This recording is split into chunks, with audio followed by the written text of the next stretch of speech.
not pursue an engineering career.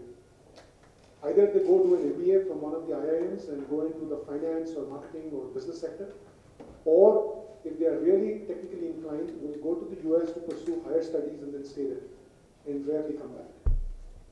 As a result, the number of people who are pursuing masters in India, MTech, the best and brightest, those coming in from IITs or tier 1 engineering colleges, is pretty minimal. We do have people pursuing MTech in India, but they tend to be from tier 2 or tier 3 colleges more often than not. And even they are pursuing the same objective of finding a job as soon as they can and exit, no matter what the type of job is. The number of people pursuing PhD is even smaller. So if you think about it, we have an even bigger crisis waiting to happen, and changing NITs to IITs doesn't solve the problem, which is an approach that we tend to be taking. I think we need a fundamental makeover of the engineering education system in India. And I think what Mera IIT and others have done are great examples, but the challenge, of course, is scalability.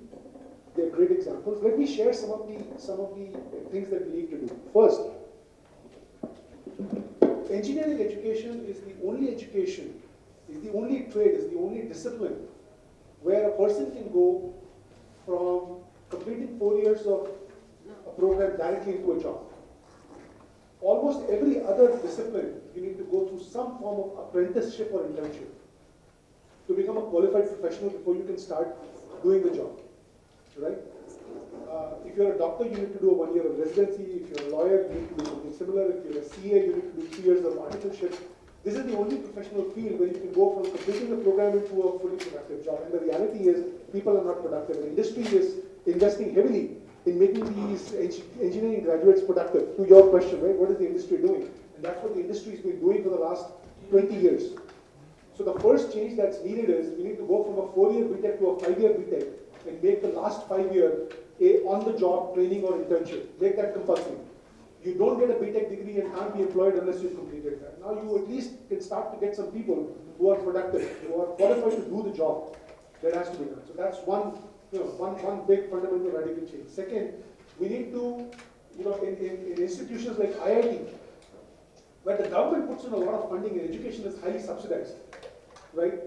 Two things need to happen. Number one, the focus there should shift from teaching to research, right? Because there's lots of other places who can teach, and with open source courseware and collaboration and distance learning programs, teaching can happen and can be reached to the masses very easily. But research cannot be done everywhere. So the IITs have to do a lot more research, and the next year of premier engineering universities and colleges have to do a lot more research than they're doing right now. And students who are privileged to go through an IIT and get the best possible engineering education at a highly subsidized rate should be required to practice engineering and not to go off and do an MBA and get into the finance sector. I think that's an abuse of national resources. So there should be people who are committed to staying in the engineering discipline, right? And then as far as teaching the masses are concerned, I think between open source programs, collaborative training, distance learning, etc., I think those problems can be solved in many ways than one, and the industry has to play a role, because you have to bring in the practitioner's point of view. It cannot be purely a theoretician's point of view.